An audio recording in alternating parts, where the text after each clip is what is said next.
এত বড় বাজেটের বাংলা ছবি এর আগে হয়নি। বরবাদের যা বাজেট, বিশ্বাস করুন।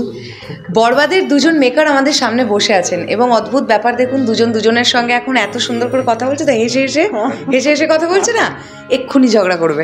বলছি তোমরা তো ঝগড়া করছো কেন দুজনে? ঝগড়া করছি কারণ আমি যা কিছু রেডি করে আনাই, দেখাই, ও সব কিছু না, এটা না, এটা না, এটা না, এটা না, এই বাজে কথা বলবা না। তারপর আমি বললাম না এটা ভালো, এটা ভালো, ও বলবে না এটা ভালো না, এটা ভালো না। তো এটা নিয়ে আমাদের সারা দিন এটা নিয়েই চলতে থাকে।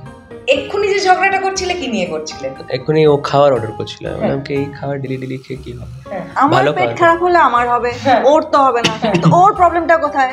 ও না খাবে তো না খাবে, আমাকে খেতে দিবে না। মানে বিদেশ থেকে একজন আমার কাছের লোক, একটা প্রোডিউসার আমার এসছে, ওকে আমি বলবো যে ভাই তুমি এটা খেও না, ভালো জিনিস খাও, চলো আমার বাসা, চলো আমার বাসায় খাও, না না, উনি ওই খাবারই খাবেন যেখান থেকে পেট খারাপ হবে। আর জিজ্ঞাসা করতে খাবারের দোকানটা কে চিনিয়েছে, এই রেস্টুরেন্টটা কে চিনিয়েছে? রেস্টুরেন্ট তো একবার তো ভালোভাবে নিয়েই যাবো না, এটা তো এর মানে আমি ডেলি ওটাই খাওয়াতে হয়। খাবো না? হ্যাঁ, আজব কথা। তুমি তাহলে ভয়টা কি পাচ্ছ? মানে যদি পরের দিন শাহরিন্দিদের শরীর খারাপ হয়ে যায়, ছবি তো রিলিজ করতে হবে না আলটিমেটলি, ওর যদি বডি চলে যায়, বুঝুন মানে বুঝুন, ভালোবাসা থেকে নয়, ছবিটা রিলিজ করতে হবে বলে যদি দেখো অত বড় বাজেটের ছবি আমার প্রোডিউসার যদি কেলিয়ে যায় তাহলে কি হবে?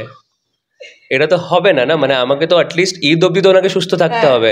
ঈদ হয়ে গেল, দর্শক দেখে নিল, অনেক কোটি কোটি টাকা অ্যাকাউন্টে চলে এলো, তারপর অসুস্থ হোক, কোনো অসুবিধা নেই। আজিম ভাই আছেন, আমরা আছি, আমরা সব দেখে নেব, অন্তত ঈদ অব্দি তো থাকতে হবে। তা আমি কখন বললাম আমার পেট খারাপ হবে? আমি তো এর আগে 2-3 বার খেয়েছি, আমার কিছু হয়নি। তুই বারবার যখনই আমি খাই তখনই তুই একই কথা বলিস, কি খেলেই পেট খারাপ হবে, তোমাকে কোল্ড ড্রিঙ্কস খেতে হবে, ওটা খেতে হবে, এটা খেতে হবে, কখনই আমার কিছু হয় না। ফালতু। আরে আচ্ছা বলছি, এরকম ঝগড়া তো করো, কখনো এরকম হয়েছে দুজনই সেম ডিসিশনে এক জায়গায় এসেছো? অনেক অনেকবার। হ্যাঁ মানে ফিল্মের ভালো, মানে আমরা একটা ঘরে দুটো মানে ক্যাট এন্ড মাউস যে হয় ওটা করি, কিন্তু the moment we are out of the room we will fight together with people. So এইটা আছে, যদি ও কিছু ভুল বলে বা আমি কিছু ভুল বলি, আমরা তখন ডিফেন্ড করে নিই, রুম এসে তুই এরকম কেন বললি, তুমি এরকম কেন বললি, এইটা চল তারপর থাকে। সো এই আন্ডারস্ট্যান্ডিংটা প্রথম দিন থেকে আছে, উইচ ইজ ব্রিলিয়েন্ট। আচ্ছা এরকম কোনোদিন হয়েছে যে দিদি তোমাকে একটা কিছু বললো, তোমার চরম মন খারাপ হয়ে গেছে, কিন্তু প্রোডিউসার বলে কিছু বলতে পারোনি? না, আমি তো তাহলে আজিম ভাই কমপ্লেন করে দিই না, আজিম ভাই দেখো এরকম কথা হয়েছে, আমি আর কাজ করবো না, তো তুমি দেখে নাও কি করতে হবে। এটা অনেকবার বলেছে, অনেকবার কথাই বলে। আমি আজকে প্রতিদিন ফোন করে কিছু না কিছু বলবো, হয়তো ভালোভাবে কথাটা শুরু করি, এমন একটা কিছু বলবে যেটা আমার মনে হয় না তুমি এটা কেন বললে, আমি কিছু বলে দিব, তারপর মন খারাপ হবে, আজিম ভাই দেখো শারীন আমাকে এখন এইভাবে বলছে, তো আমার বলে তুমি কেন এইভাবে বললে, এইভাবে তো বলো ঠিক আছে, আমি এইভাবেই কথা বলি, তো এটা নিতে পারলে নিবে, না নিতে পারলে নাই, সেটা তো আমার করার কিছু নেই। তারপর আমি এরকম কমপ্লেন করি, আমি আর করবো না, আমি গ্রুপ ছেড়ে যাই, তারপর ওরা গ্রুপে অ্যাড করে, তারপর আমি যেরকম প্রথম দিন ওরকম আবার ছুড়ে যায়, দূর ওকে বলতে দাও, আমি আমার করবো। আসলেই আমাদের সবার চাওয়াটা একটাই, সেটা হচ্ছে বরবাদকে অল টাইম ব্লকবাস্টার হতে হবে। আর এই যে ভিডিওটা এখন আপনারা দেখলেন, বিশ্বাস করুন আমরা ইন্টারভিউ করতে এসেছিলাম, আমরা এসে থেকে দেখছি শাহরিন দিদি এবং সিদ্ধান্ত দাদা দুজনে অবলীলায় ঝগড়া করছে, অবলীলায়, কিন্তু সে ঝগড়া অবশ্যই সিরিয়াস ঝগড়া নয়, হেসে হেসে মতবিরোধ হচ্ছে দুজনের মধ্যে। এই ধরুন কোনো একটা কন্টেন্ট দুজনে মিলে দেখছে, এটা ভালো লাগছে না, ওটা ভালো লাগছে, দিদি বলছে এটা ভালো লাগছে না, সিদ্ধান্ত দাদা বলছে এটা ভালো লাগছে, আবার সিদ্ধান্ত দাদার যেটা ভালো লাগছে দিদির ওটা ভালো লাগছে না।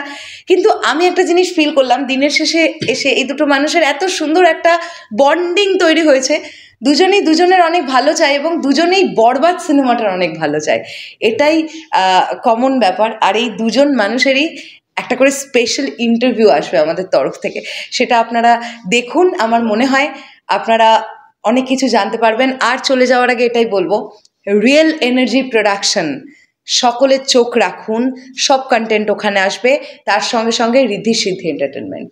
আমি একটা জিনিস বলতে চাই, রিয়েল এনার্জি প্রোডাকশনস কে লাইক, শেয়ার, সাবস্ক্রাইব এখনই করে নিন, নট অনলি ফর বরবাদ, অনেক কিছু আসছে, সাবস্ক্রাইব সবাই এখন করে নাও, খুব ভালো হবে, সব ইনফরমেশন আগে থেকে জানতে পারবে। Good good. কি বলতে যাচ্ছ তুমি? এই যে আমার লেগেছে ইনফরমেশন মানে কি বলতে হ্যাঁ, যাচ্ছ? আমরা তো আর অনেক কিছু দিব রাইট, সো ওরা তো জানতে পারবে না, যারা সাবস্ক্রাইব করেনি তারা তো তার কিভাবে মানে কি জানবে? তুমি বলছো তুমি মানে আগের সিনেমার পরের সিনেমাটার কথা তুমি এখনই বলতে যাচ্ছ? হ্যাঁ, রিয়েল এনার্জি থেকে তো বলতেই হবে। তো যারা যারা মানে তুমি কি বলতে চাচ্ছ যারা সাবস্ক্রাইব করবে না তারা জানবে না এর জন্য? হ্যাঁ, জানতে তো হবেই, সো সাবস্ক্রাইব তো করতেই হবে। তুমি জোর করে সাবস্ক্রাইব করাচ্ছ? একদমই তাই, রিয়েল এনার্জিকে জোর করে সাবস্ক্রাইব করতেই হবে। দেখো, ও প্রডিউসার, ওর কোম্পানি, ঝগড়া আমি করছি, দেখো এটাই হয়, সারাদিন এটাই হয়। আমাদের সম্পর্কে কিছু বলবে, আমরা কেমন? আর তুমি মানে দেখো, একটা জিনিস আমাকে সবাই শিখিয়েছে, হাজব্যান্ড ওয়াইফের মধ্যে কোনোদিনই আসতে নেই। সো সো আপনারা খুবই ভালো, very cute couple. Thank you so much. এটা খুব ফানিয়েস্ট একটা ভিডিও ছিল। চললাম, হ্যাঁ, ইন্টারভিউ আসছে খুব তাড়াতাড়ি। টাটা।